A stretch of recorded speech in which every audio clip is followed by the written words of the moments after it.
Take it till you make it.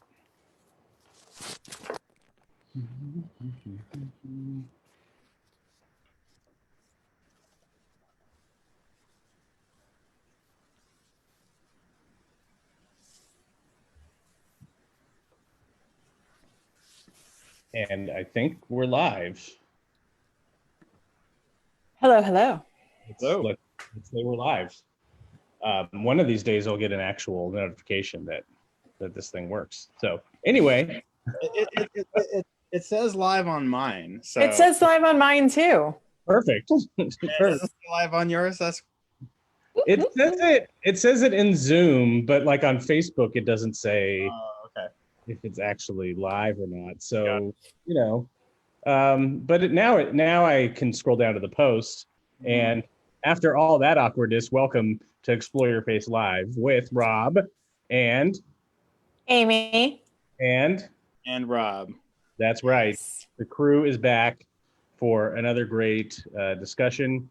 And remember, here at Social Thread, this is a place where you can belong, thrive, and explore faith on your own terms. And one of the ways we do that is through our Explore Your Faith meetups, which happen not broadcast out on the internet for all the world to see. They happen Tuesday and Thursday nights over Zoom in a confidential place where you can feel safe to talk about things going on in your life and about your faith and sort of whatever you want. Nice. It's a really cool space. We do this on Wednesdays to sort of model what we do there, and we enjoy talking to each other. So we're just going to go through an abbreviated version of our format, and you can get an idea what we're doing and see what we believe about some of this stuff. And you don't have to agree with it, but if you have a question, if you have a comment, please add it below and we'll get going. So our icebreaker for this week is, what's the most embarrassing fashion trend you used to rock? Oh gosh. I love this one. So this is tough for me. So I am like so late in adopting fashion trends that it's like over by the time I get into it. But I just remember like 4th grade pegging my jeans. So that's when you like tight roll them. So you like fold it over and roll them up a few times. So tight it would bruise my ankles. Oh. Yeah. Like I was like all in on the jean pegging. Oh. So I think that's what I'm gonna go with. Was it worth it? No. Okay. Well, maybe I don't know. I probably not. What about you, Robert? Was most embarrassing fashion trend? Parachute pants. Yes. Nice. In kind of the breakdancing days. Mm-hmm. So I rock those. Some hammer pants. And did you put them to good use? Well, yeah, I did. I certainly did. I was in, there was the older, cooler kids, and they did breakdancing, and then we were at the other part of the basketball court where we were not cool. No. You're doing your best. Yeah. For me, it was gecko pants, which were kind of similar to parachute pants, not as parachutey, but still loose fitting, and they had the gecko pattern on them. Nice. Yeah, Nice. I don't think you bought those at any store where cool people bought stuff. Mm-hmm. Yeah. So we'll leave it at that. Good times. Yeah, but I remember them being comfy and cool. Mm-hmm. I mean, not cool as in like, hey man, that's cool, but in like, hey, there's a nice breeze moving through here. Yeah, I was gonna say airy. Very reasonable. Yep. Anyway, let's move the heck off that topic and into our first serious topic for the night. This one's called The Third Side, and it comes from an article on TED Ideas. It says, human beings are reaction machines, and as the saying goes, when you're angry, you will make the very best speech you will ever regret. I love that line. The third side can remind the arguing parties to go to a place of perspective. I call it the balcony, by reminding them to stop fighting and start talking, whether it's for the sake of the children or the family or the community or the future. So my first question for you, team, is what is the best, worst thing you ever said in anger that you regret? Said in an argument. Is that an argument? Yeah. So I wonder though if this reflects on our conversation the other time when we talked about introverts and extroverts, because as an introvert, I couldn't come up with any of those because my thing is usually it's, man, I wish I had said something. Right. Like I can never think of anything in the moment and tend to not say things that I sometimes wish I would speak up in anger a little bit. As opposed to just biting my tongue all the time. Yeah. So you wish you had regrets about Yes, I wish I had an answer to this question, but I tend to not speak out in anger, which is problematic at times.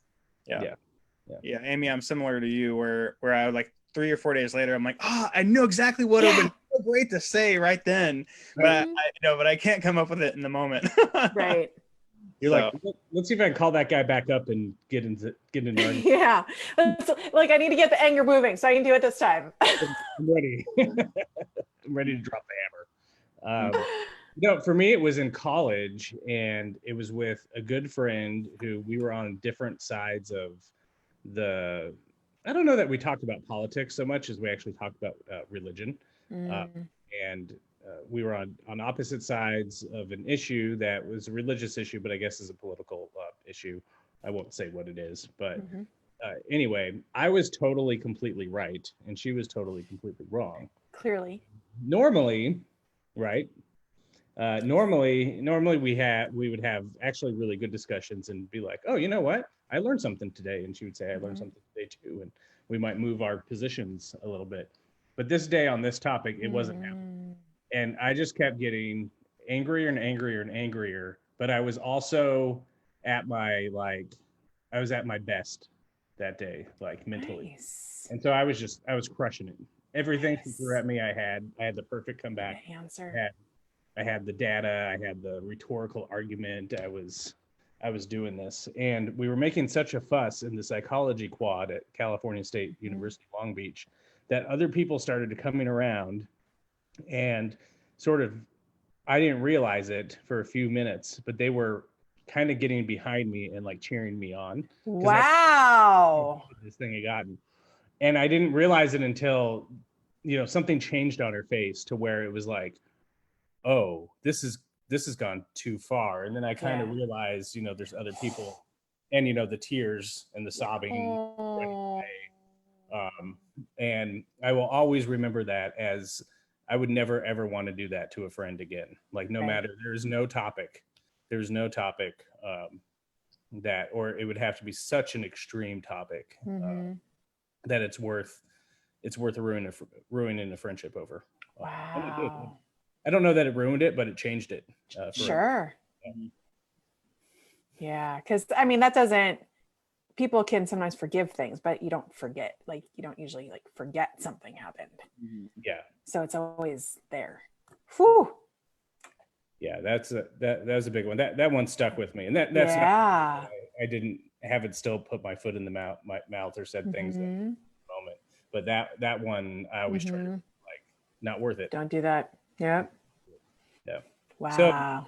So this article talks about this thing called the third side.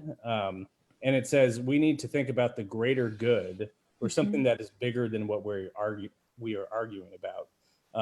And we have to think about that and do that in order to move past like the worst arguments, the most virulent ones we have.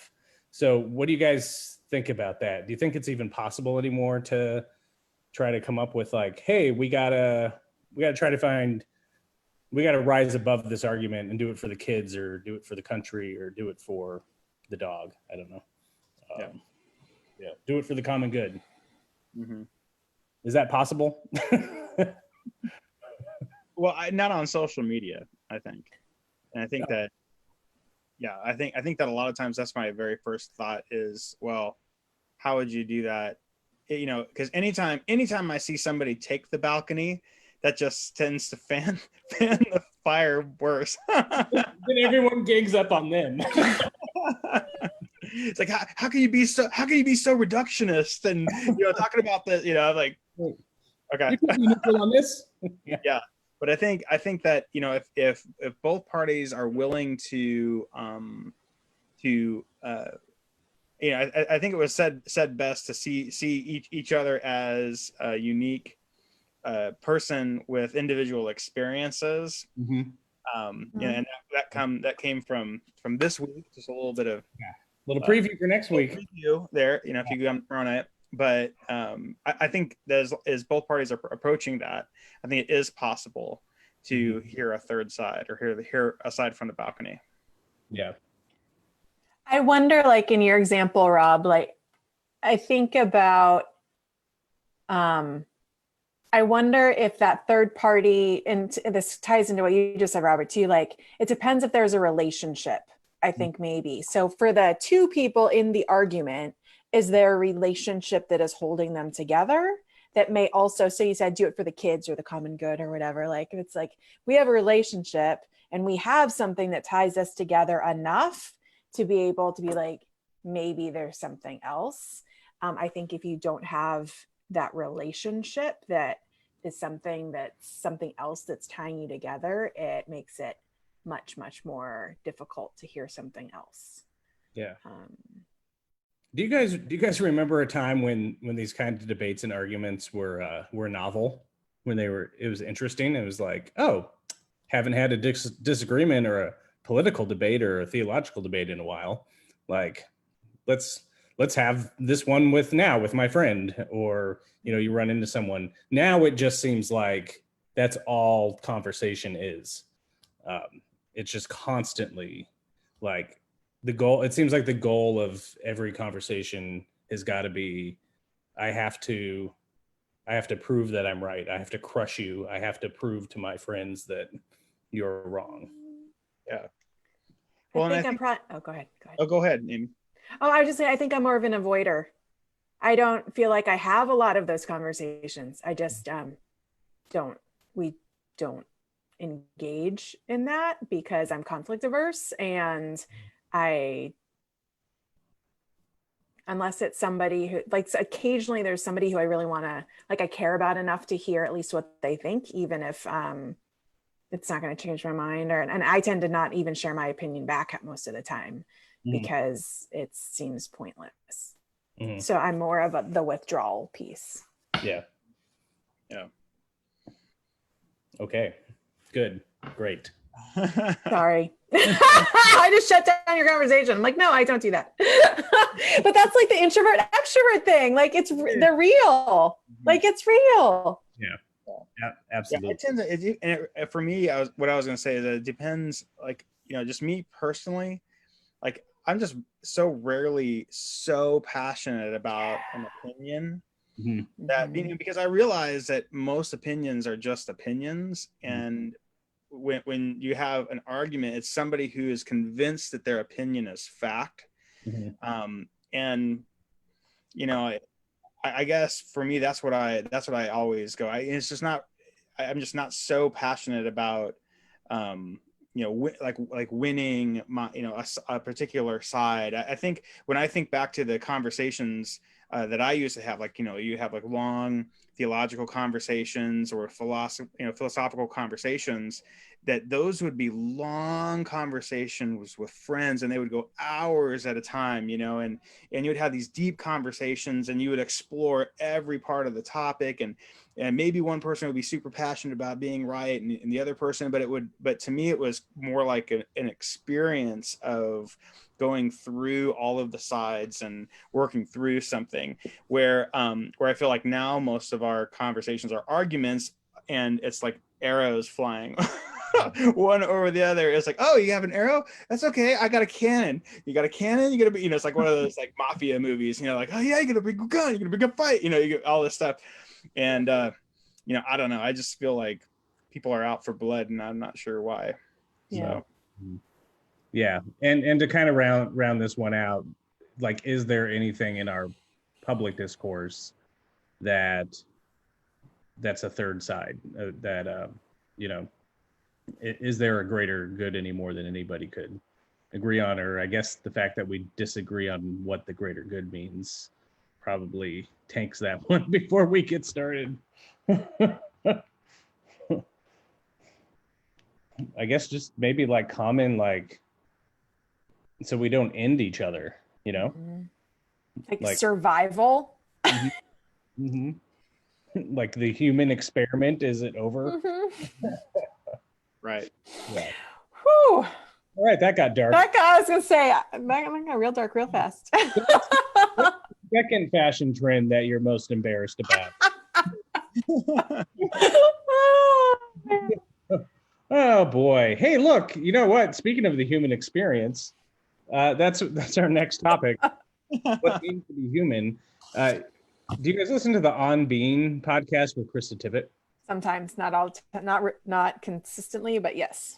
One of the first, I think, really like professional, long form, just incredible podcasts, and it to me it remains like a gold standard kind of thing. And I've read some process of how she prepares to do interviews and stuff, but they're always about humanity, spirituality, faith, stuff like that. And in this one, she interviewed Jane Goodall and asked her, like, hey, what does it mean to be human? And this was Jane Goodall's response. She said, and I believe part of being human is a questioning, a curiosity, a trying to find answers. But in understanding that there are some answers that, at least on this planet, this life form, we will not be able to answer. So what that intelligence behind the universe is, what it is, who it is, probably what it is, I haven't the faintest idea, but I'm absolutely sure that there is something. And seeking for that something is part of being human. Let that sink in. So what are the questions, humans, that you are trying to find answers for?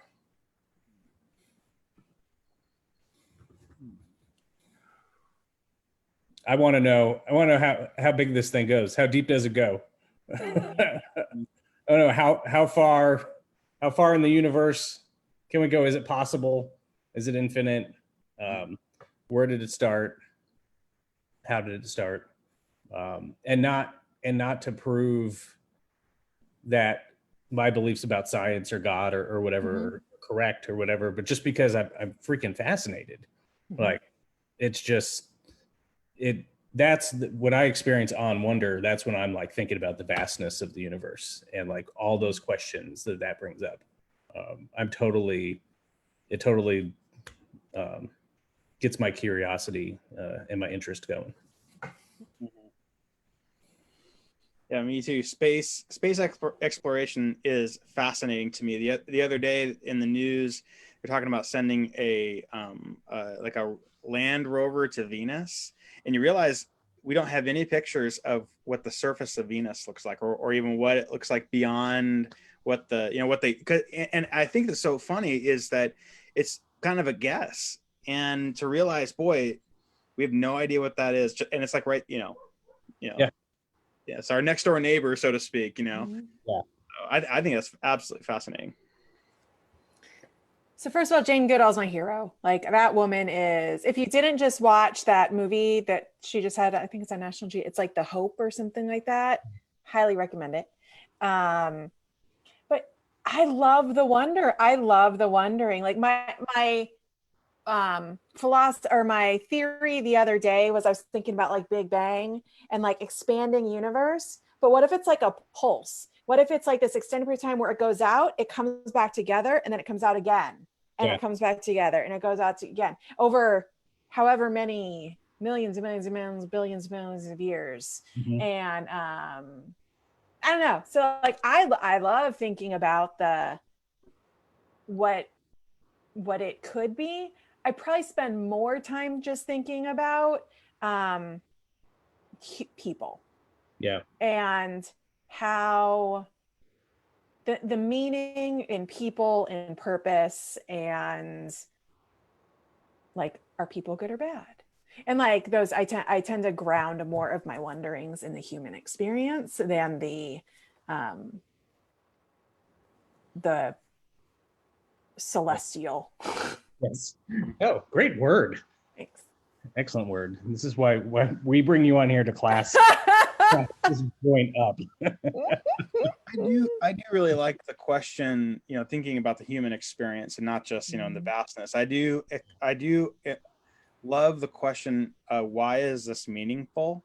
Mhm. And, Oh, and that's a good and one. by applying that question just to the most basic things, but then to the most you know uh, celestial, if I could Yeah. use that word. Yeah, yeah. But what because I think the surface of Venus is fascinating, but why is that meaningful to me? Why do I want to know Mhm. that? To me, that's really interesting. Um, so Yeah. Yeah. I think you in the reading you said something about curiosity. And I Mhm. think that there's like, and we talked before, I think about wonder and curiosity and like all those things. And or does meaning exist or do we create meaning? mhm, Ooh, Yeah. Like right. well, okay. that was my earlier today thought. Oh, Yes. I think my brain is now occupied for the rest of the night. Well, But everyone, I hope you enjoyed watching Social Thread Live, and I'm going to go ponder now. it's yeah, but I love the pondering, or like Yes. you said, the hour-long conversation, discussing something that we may never know the answer to. Yeah. That you Yeah. can't spend your entire I don't feel that I can spend my entire life doing that. Some people might, but mhm, makes Yeah. mhm, I guess maybe my closing thought on it is along the same lines, like, does suffering actually have meaning? Like, or, and can there actually be justice for in the ultimate injustice? You wipe out the people. mhm, Is that ever, we can repent of that sin, we can make amends, we can offer reparations or whatever, but those people are never coming back. mhm, uh, and we can try to ascribe whatever meaning we can to it, but ultimately, like, is it just this terrible thing? And it's kind of like, well, that was part of humans. mhm, um, and it just sort of was like that. That's what'll send me into existential crisis later after, on your wonderful question of, does mhm. meaning exist or do we make it? So anyway, um last one. This This is one's deep. This is deep this week. So it is. I feel it's very like Yes. deep. Yeah, you guys need to Lighten it make up. sure, like, yeah, help me be like, hey Rob, like, throw in a baseball discussion or something. I don't know, let's talk about puppy. um so this is a quote from an Atlantic article called "Preparing Your Mind for Uncertain Times." The pandemic has hijacked the circumstances of our lives. That's the reality we can't avoid. But our minds and our reactions are still our own. To show the power of mindset, Stoics use the metaphor of a cylinder rolling down a hill. Gravity ensures the cylinder will start rolling, but its shape determines how smoothly and quickly it rolls. We can't control the hill or gravity, but we can control the shape of our cylinder, the state of our minds. For instance, let's say you find yourself, like many parents, working from home while caring for a young child. I don't know. Oh, wait, I do know. No. Who does that? Those facts represent the hill. They are immovable. What you can move is your attitude. It needn't be a momentous shift either. We can't be Mother Teresa, but a subtle realignment from resistance to, if not total acceptance, at least tolerance. So, what I want to do is go strangle the writer of that article, because clearly they are not trying to work from home and school children at this time. To hell with your mindset. I put you in a cylinder and roll you down the hill. and then put you in a room with kids doing online school. Yeah. Oh, that's awesome.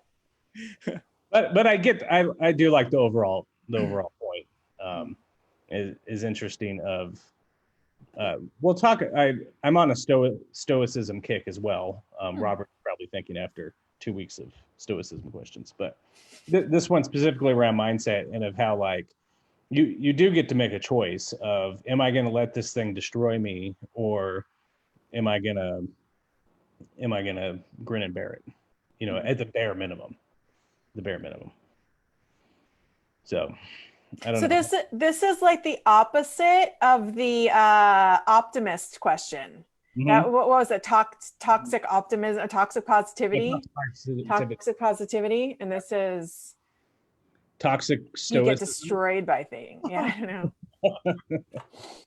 No, the idea is not to be destroyed by resetting your mind among like this isn't awful. In fact, this is great. I love trying to teach my children while also working and worrying about getting a virus and dying. That's So wonderful.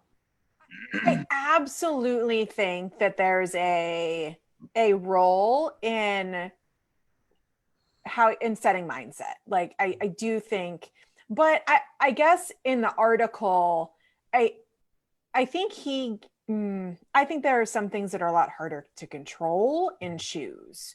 Yeah. So for anybody who has clinical anxiety or depression or any of those things, there is like, it's not a choice.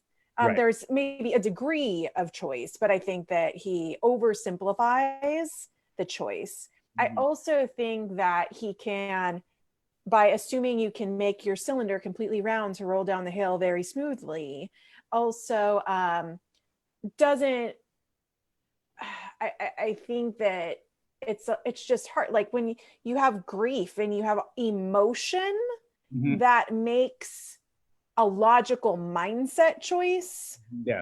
more difficult. Yeah. That said, should we try to work through things and make our cylinders round? Sure. It's just a lot harder to Yeah. do than I feel like he talks about. Yeah, I think that the idea for me is that you have these emotions, you have this grief, and you have the struggle, you have the suffering, and I think the idea is to say, even though I think by acknowledging that and saying, hey, the cylinder is not going to be might not be round by the time I get to the top of the hill. And I think accepting that, I think makes what's been presented here a little bit easier to swallow. I think you don't have to be perfect, and I think a lot of us are like kind of grin and bear it, and that toxic, like, well, I'm still rolling down the hill. So Yeah, an acknowledgement of this sucks, but I'm also not gonna get defeated by it. Sort of thing. We're gonna make the best of this. In a sense. I tried to think too of like the person who is trying to perfect the cylinder, and Don't bother. and like how terrible they'd be like at a party. And just be like, oh man, wasn't this thing awful? And they're just like, actually, I have steeled my mindset and my nerves against such feelings, and a wonderful learning experience. Like, I'm gonna go complain to someone else. Like, So maybe it goes back to maybe our cylinders. I was imagining like a metal can or something that is like firm. Maybe the idea goes back to like I think we've talked about resilience in the past. oh yeah, Maybe the thing is our cylinders need to be like rubber or something so that they can like bend and then come back to shape as they hit the rock or they do the whatever. So maybe that there's something, it's not just the shape, it's also the substance. yeah. I am full of awesomeness Something. today. Yes, you are. Couldn't help myself. That must mean that I don't have. it's coming in. Oh my gosh. Oh It's been a well, long day. It's been a long day, folks. And I can't wait to be at a party again with you. Annoy you with my stoicism. So our time has come to an end. And again, if you are watching this and would like to be part of this conversation, if you're not embarrassed to know us by now, we would love to have you join us on Tuesday nights or especially Thursday nights as we do these Explore Your Faith meetups.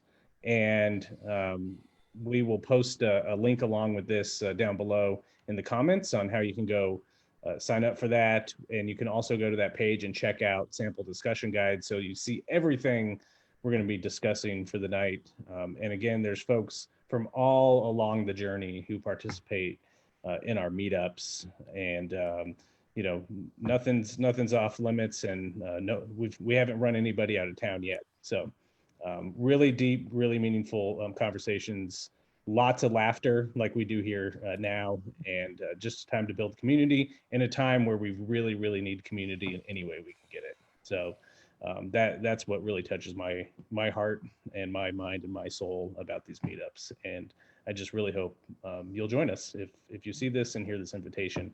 And if that's not your thing and you can't do it, but you appreciate these videos, you appreciate our podcast, you appreciate what we're trying to do, Robert's going to tell you how else you can support Social Thread.